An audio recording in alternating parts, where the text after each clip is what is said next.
Before we jump into today's show, I've got a really exciting announcement to make. The autumn cohorts for Start Your Podcast group program are now open. There are 5 dates between September and October, and it's a 6-week program that will get you launched before Christmas. So if podcasting was on your to-do list this year, if you really want to get your podcast up and done by the end of 2023, then come and join me for one of those cohorts and let's make it happen. I have a free masterclass available for you called Understanding the Power of Podcasting. You can go over to donnaeade.com/masterclass, watch the masterclass and get access to that enrollment. I hope to see you in one of the autumn cohorts very soon. That's donnaeade.com/masterclass. Let's get back to the show. You're listening to the Wedding Procast UK, the place to be if you are a UK wedding professional looking to grow and streamline your business. I'm your host, Donna Eade, 10-year wedding photography veteran and CEO at the Society of Professional Wedding Vendors. If you want to grow and streamline your business, this is the podcast for you. Make sure you hit subscribe where you listen or join our email list at www.spwv.co.uk. You'll find the sign up form at the bottom of every episode, and by doing so, you won't miss a thing. So let's jump into today's show.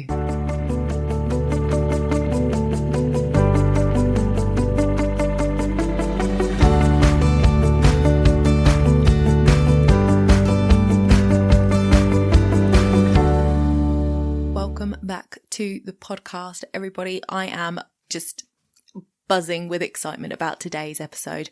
In episode 46, I talked about your 5 people, and those 5 people being your mentors, people that you surround yourself with that make you feel good, make you want to do better, encourage you and lift you up.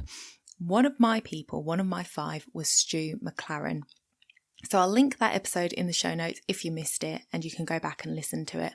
But I'm so super excited today to be inviting his wife, Amy McLaren, on the show. She has a book that has just released on Tuesday, so it is available. Go grab it now off of Amazon, called Passion to Purpose. And I thought that just sat with our industry so well, because we are all so passionate about what we do and have such purpose behind what we do. So listening to today's show, I hope you love it, and I have a book to give away. So listen right to the end so that you know how to enter today's competition. Welcome to the podcast, Amy McLaren. I can't even believe I'm actually saying that. You know, I am such a huge fan. Thank you so much for coming on the show. Oh, you're so sweet. No, thank you. Thank you so much for having me. I really appreciate it. So for those that don't know, Amy is actually in Canada, but I am welcoming you virtually back to the UK and back home because you were born in the UK. Yeah, I was. And you know what? It was funny. I was just mentioning this on another podcast the other day where UK is my home. Like, I was born in Oxford, England. I know I don't sound like it, and now I wish I did, but I actually did live in a small village called Tackley, near like Kidlington, Banbury area. And yeah, I was born in the John Ratcliffe in Oxford, and my family moved. I was 10, my brother was 7. We jumped over to Canada, and we are still the only people in our family that live in Canada. So I do consider UK still a big part of me, and I'm there quite often visiting family and friends. And I miss the penguins, I miss the Galaxy chocolate, I miss the Jaffa cakes. So I miss all those kind of things. You're talking my language with the Galaxy. That's my favorite chocolate. Yeah. My dad actually used to deliver Mars chocolate, so I used to get bags of the stuff when I was a kid. So yeah, I'm with you there.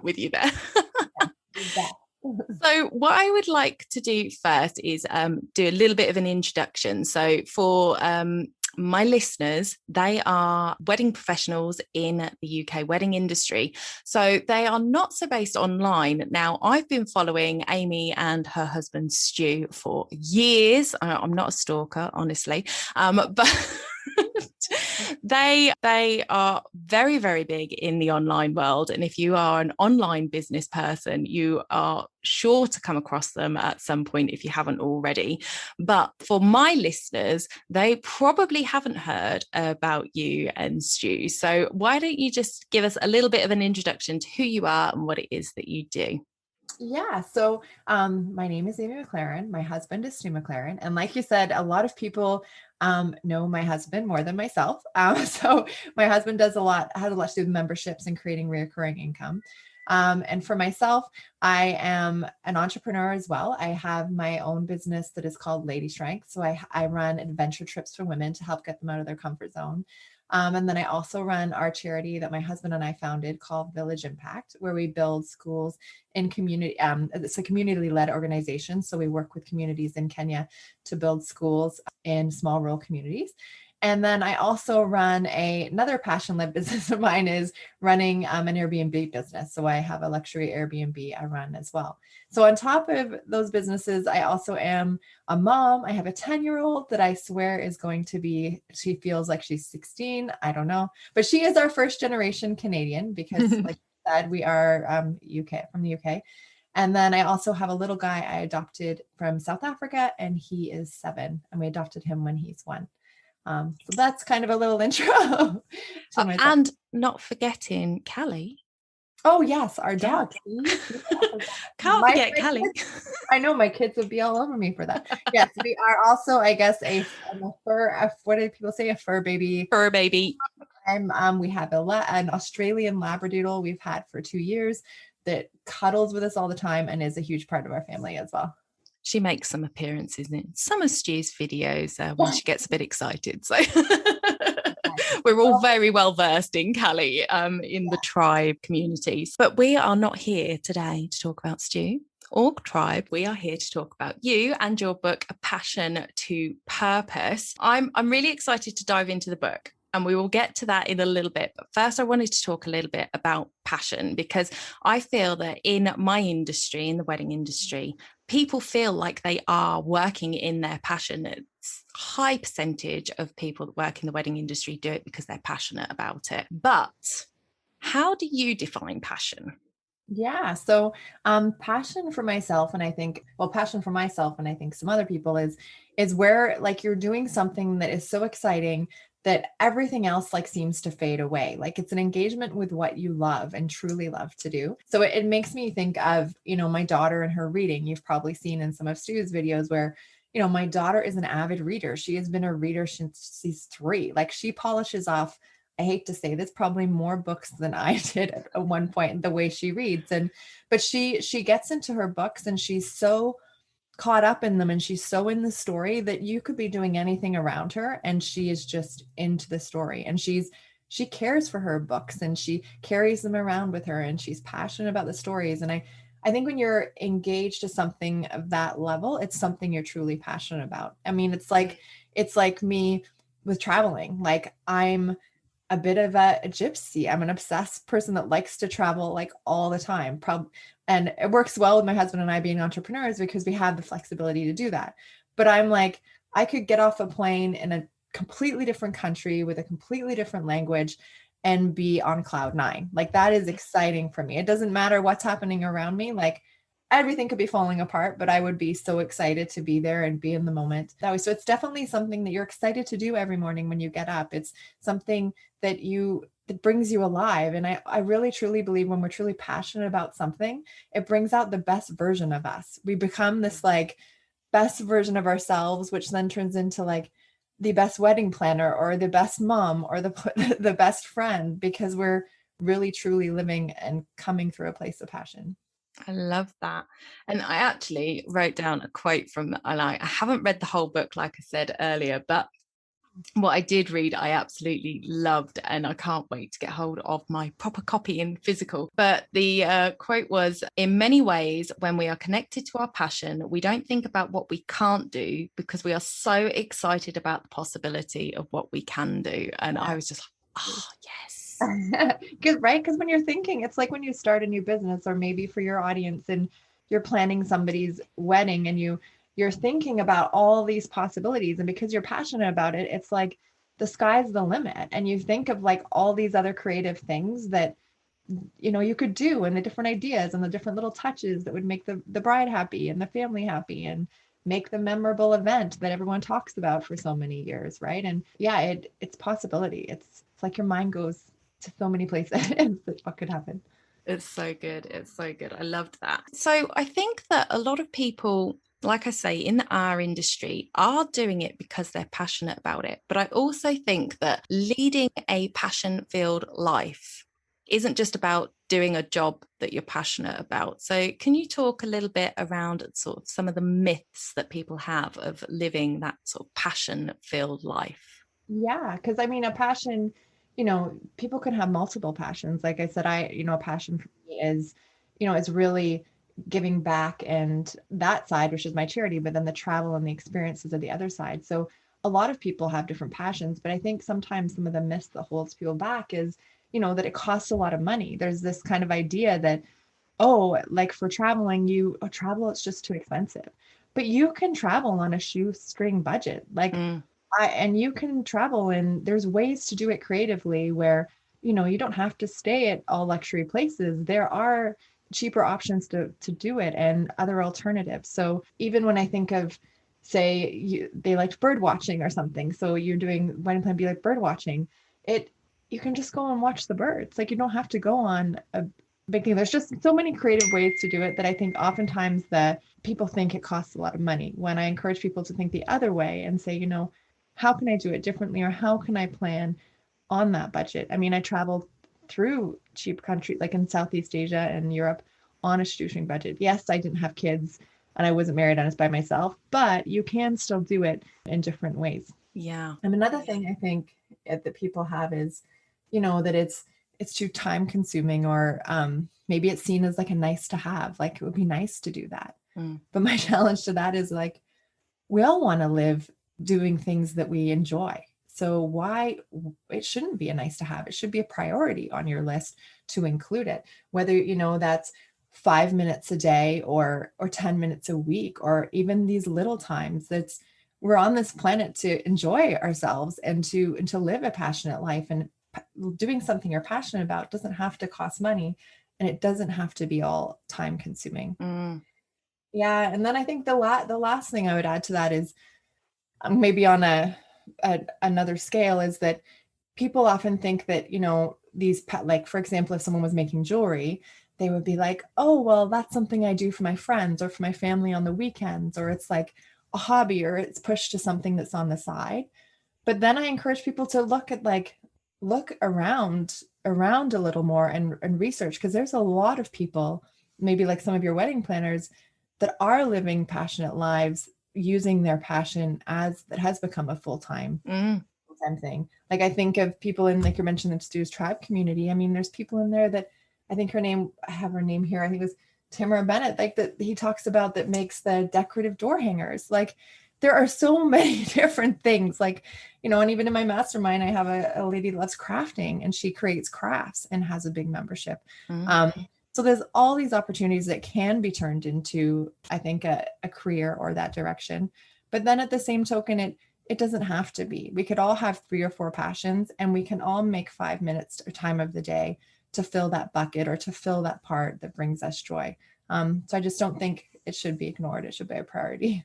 I love that. And I love that idea of filling your buckets as well, because I think a lot of the time we just get so overwhelmed with the day to day. I've got to go here, I've got to go there, I've got to drop the kids off, I've got to take them here, and I've got to do this, I've got to go to the shops and blah, blah, blah. And before you know it, the day's over and you're just like, oh yeah, I'll get to it tomorrow. But Yeah. there's so much more for us. Our life is our life and we need to live it. And just making those 10 minutes, like I make it a priority to meditate for 10 minutes in the morning. It's part of my morning routine. I always do it.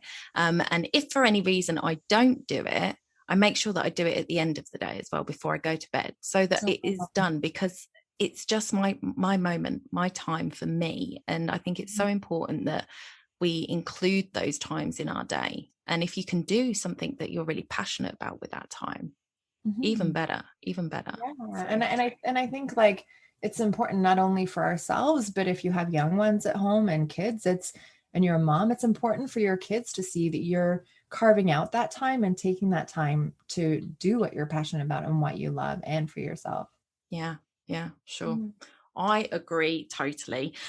So for those of us that are a little bit more on the reserved side with these things, I know there's people out there that kind of sit there and are just like, oh, yeah, well, I do my job and I love my job and I love getting up every day and doing that. And that's fine. But I do believe, like, you are multi-passionate. I have multiple passions. How do people sort of get under the skin of themselves and find out what they are passionate about?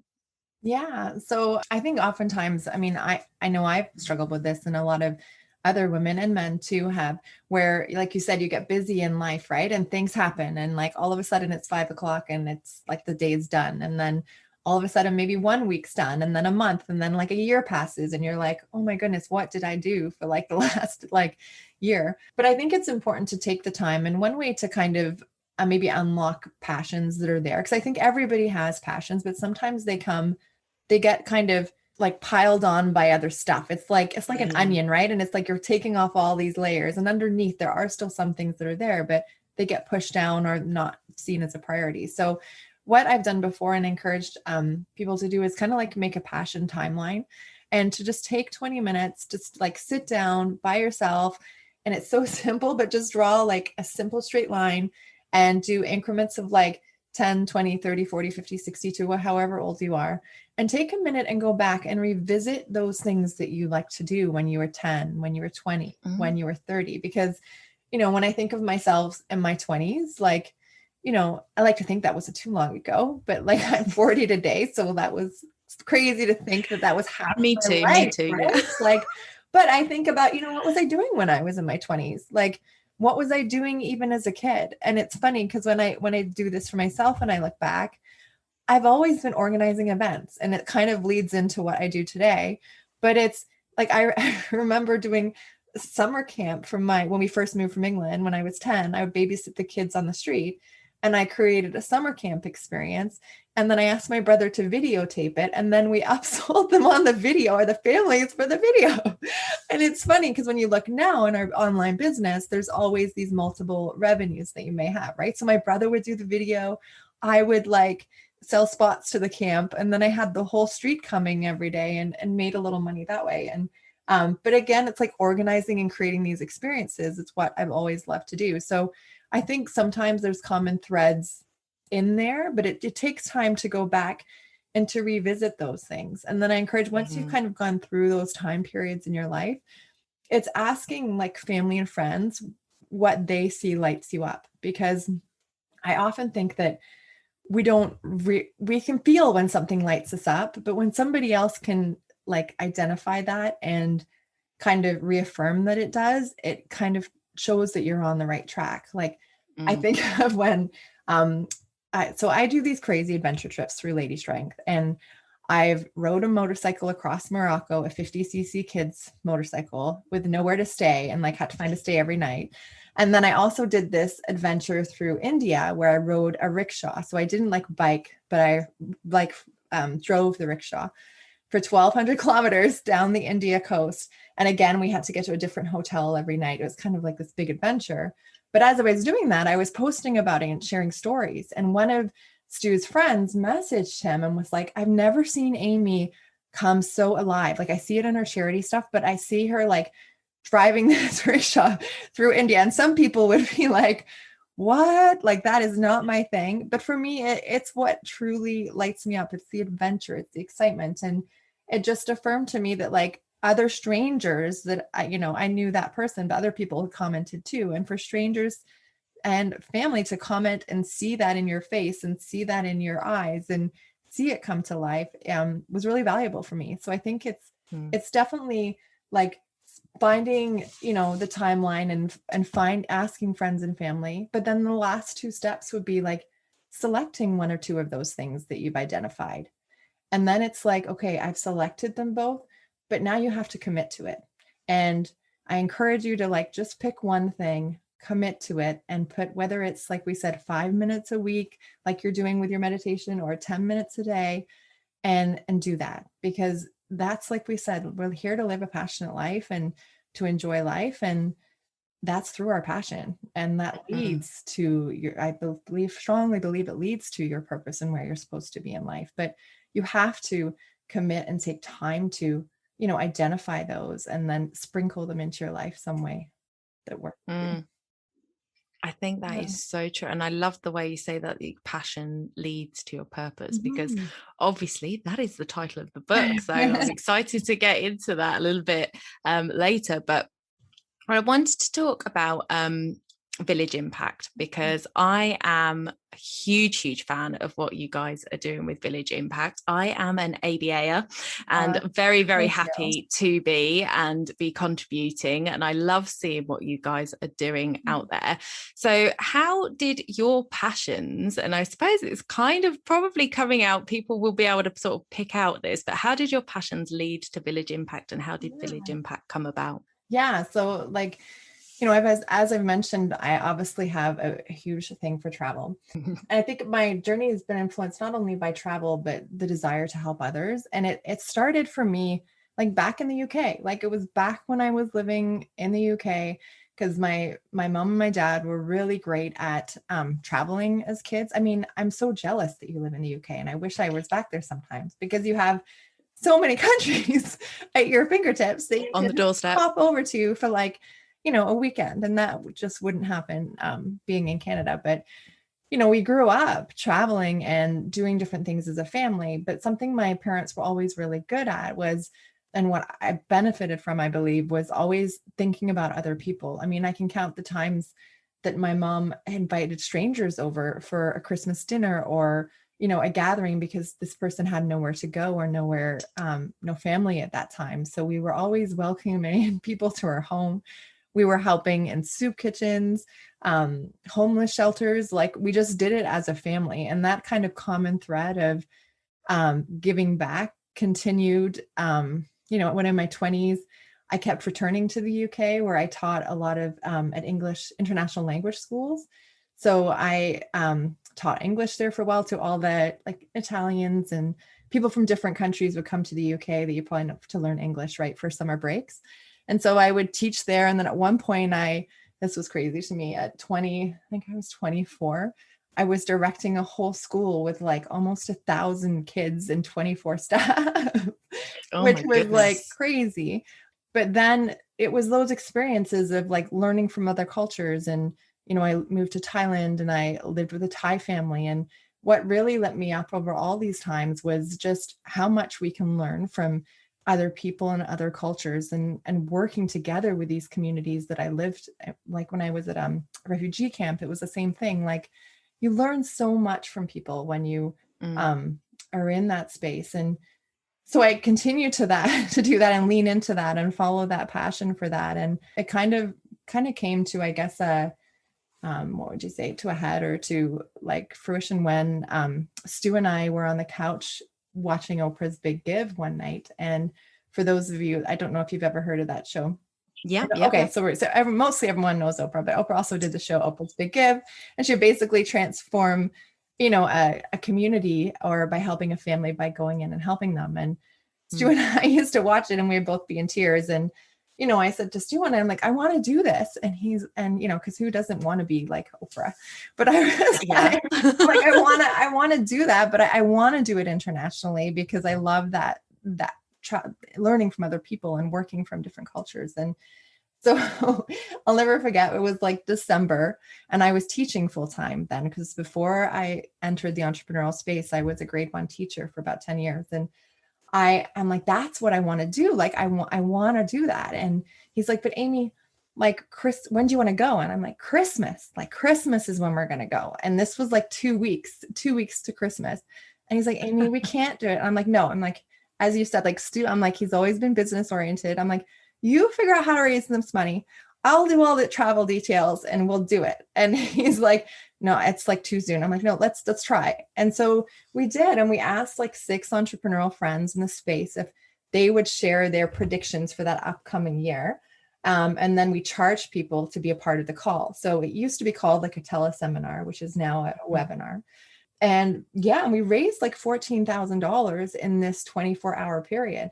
And I was like, this is amazing. So we took it down to El Salvador, not literally, but like added our debit cards and checks. And we lived with a family there, and I learned about their culture, and we stayed with a mom, and I just really enjoyed it. And we came back, and I think that was the start for me for where Village Impact started. And, now we're here today, and, it's 10 years later, and we've built 14 schools in partnership with the government. And we're really big on that as an organization. And it comes from my experience through traveling, is like, we're in this together, and we're partnering together, and we're learning from each other. And when we, partner with other organizations and work together, we can create a massive change.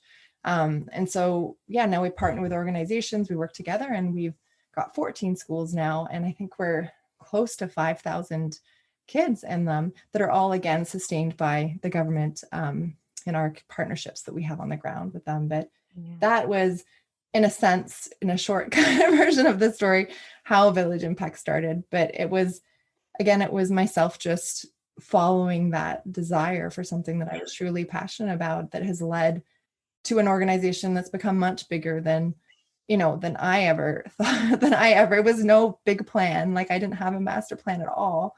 But it's grown over time. And I'm so grateful for people like yourself that support it and continue to support our vision and dream of growing it. I just think it's so good. And what you just said there was actually a perfect example of the quote that I said at the beginning, is that you were really passionate about it. You weren't looking at the problems, you were looking at the how to. And Stu wasn't quite there with you yet. And he's like, oh, we can't do that. We can't do that. And you're like, no, we can. That's right. I'm like, that. We'll figure it out, right? Like, I had no idea how to start a charity. Like, we were trying to figure out the business because we were building another business at that time. But we both always had this heart of just being with people and learning from other people and building things as a team and together. Because I really do think, and I know Stu says this, where, we're better together. And I really think we are in this whole world. We're better when we work together and we learn from each other. We can do extraordinary things. Yeah. And what I love about Village Impact as well is the fact that you guys aren't going in there with a team and building these schools and then leaving them. It's them there on the ground. They're building the schools, you're providing the money, and then you're helping to maintain the schools as well. So you're not just getting these schools built and then leaving them to it. And you've been doing some fantastic things over the last 14 months with COVID as well. Can you talk a little bit about what you guys have been doing with that? So we, like you said, we come in, we partner with the government. So, and the government supplies all the teachers and runs them. And then just to add on to that, like, we do supplement different things, but we do, again, have this long-term sustainability plan where, 80% of it they do by themselves, but we do things like extra things, like you're saying, with the COVID packs, where we have come in. COVID hit everybody. I mean, it hit the whole world so hard. And a lot of our communities, they just don't have the doctor's offices that we do. They don't even have access to a lot of the vaccines.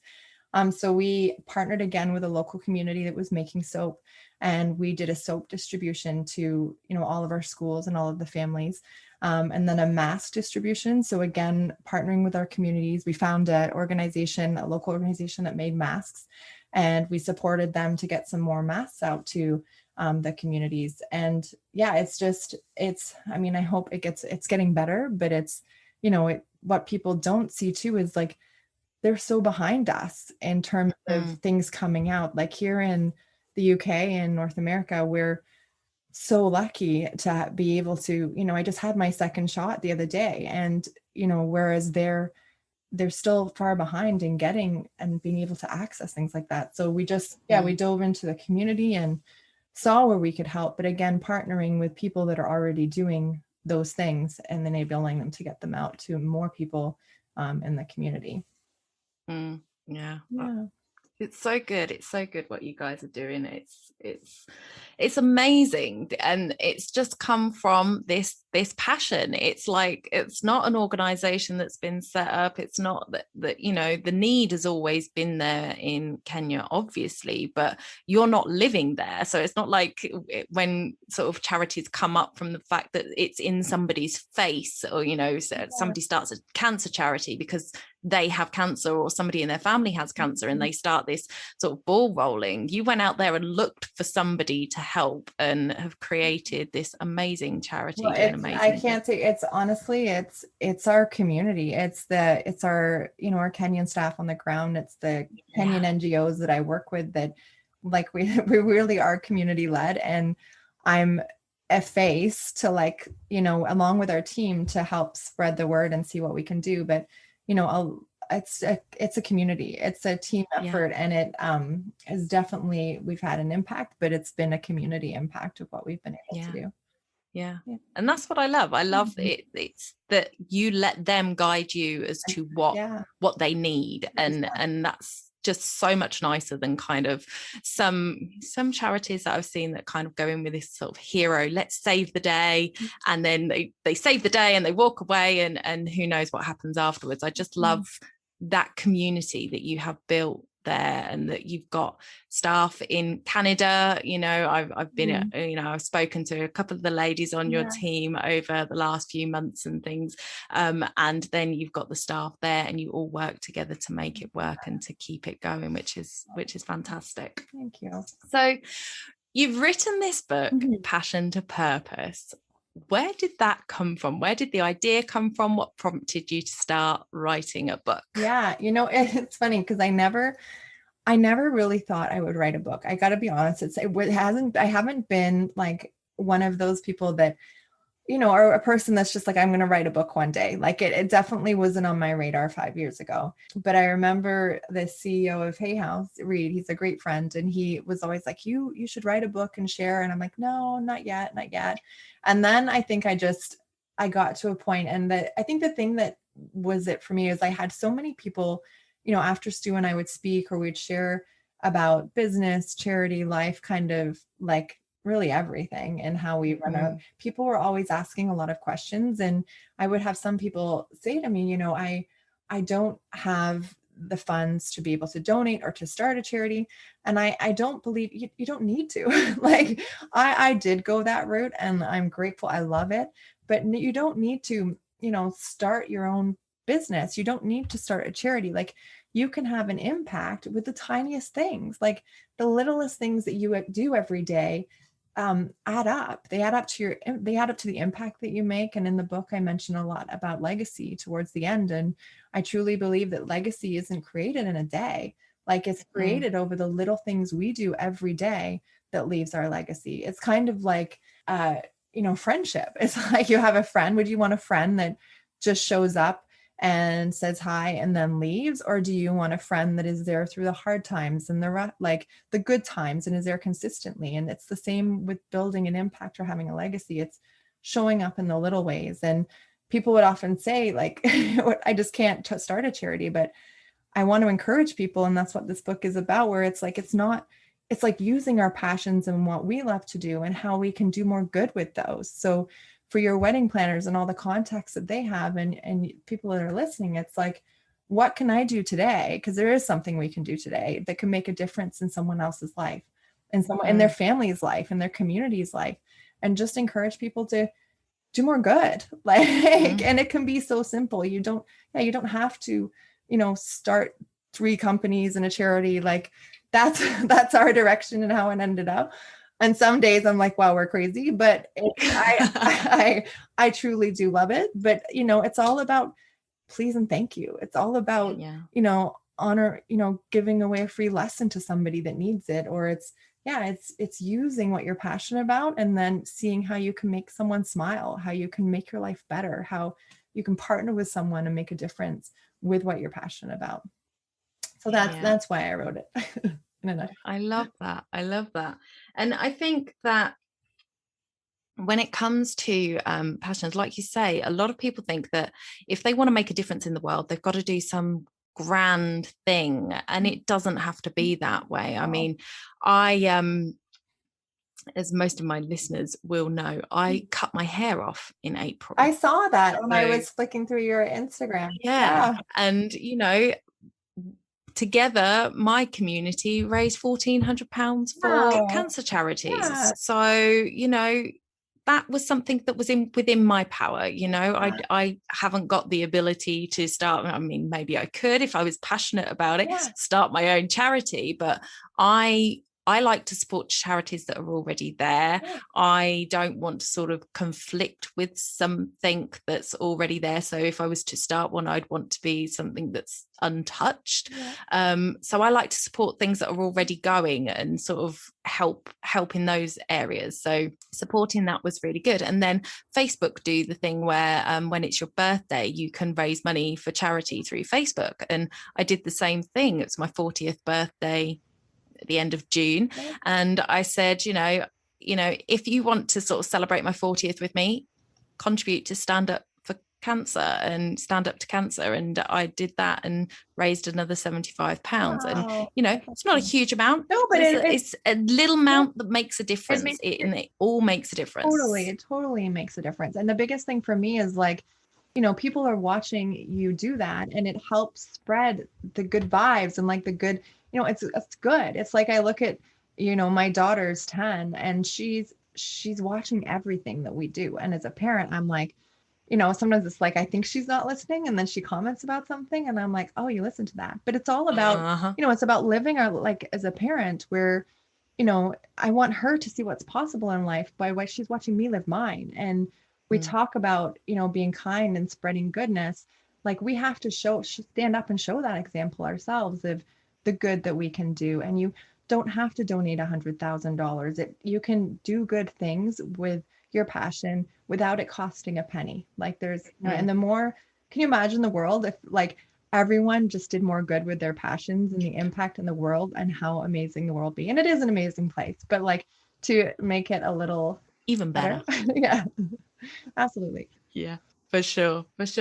So you've written the book, but what is even better is what you are doing with this book. So how does this book feed into your passions, but also into Village Impact? Yeah, so for sure. So the book, Passion and Purpose, all the money raised from the book will be donated into Village Impact, and it'll go towards our first girls' school. Now, this was an idea that again came from our community in terms of what was needed in the community and what the next steps were. And they really felt strongly that, especially given COVID and what's happened in our communities, a lot of the girls are dropping out of school. They're having things with hygiene in their period, and they're just not coming to school. So they believe that if we were to have a girls' school, it would create more of a community for the girls and the bond, and we wouldn't have as many girls getting pregnant and all these kind of female things that have come up in the last 2 years. And so we've done our research working with our team on the ground, and that is our next project. So we've kind of put all the funds that are coming from the book that will go towards building our first girls' school, which will be the 15th school that we have under Village Impact, but it will be an all girls school. So yeah, anything from the charity or from the book will then go into the charity. That's so exciting. I'm so excited for the girls. And you're actually planning on starting the building of this school very soon, aren't you? Yeah, so it'll start. Yeah, so our plans are to start it in the next about 2 months, I think it is, or in about 6 to 8 weeks. So it'll be exciting. So we'll be posting updates as the book comes out, and updates for that kind of things as well. Yeah. Okay. So as we are recording this, the book isn't released, but when this goes out, the book should be available on Amazon to buy. So definitely go head to Amazon and buy the book and support Village Impact and this girls' school, because that would be amazing. Yeah, how long does it take for the school to be built? So once they've started, how long before the girls can actually get in there? So we're looking at, usually it takes about 6 months. It just depends on like donations and influx. Like they can build it pretty quickly. But there's also some logistics we're just working out with our like connection with the government and some things like that. But it should be ready to go in the new year. That's our plan, is to open it come January. Oh, that would be awesome.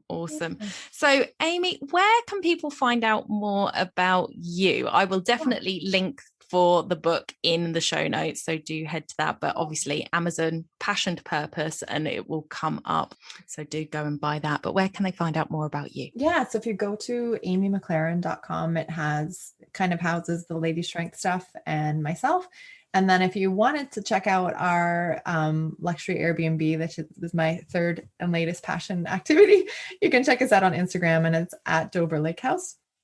And It's beautiful. That's my little project, another passion project, I guess. So yeah, amymclaren.com, at Dover Lake House if you're interested in seeing our Airbnb.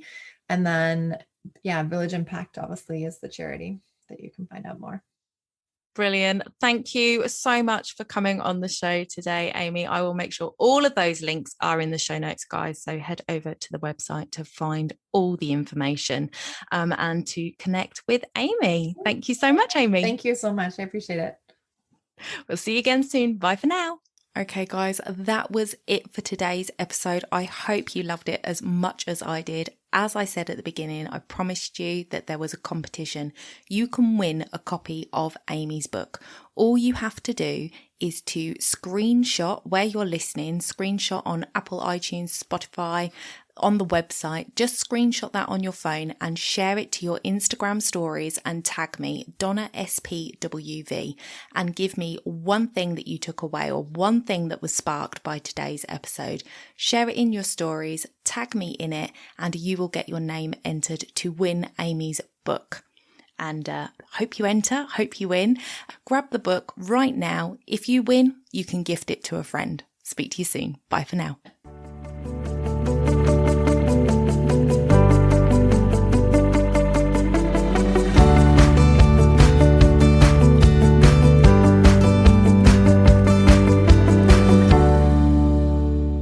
Don't forget to hit those stars and leave a review of the podcast where you listen if you found value in what you heard today. It's a free way you can help the podcast reach more people just like you.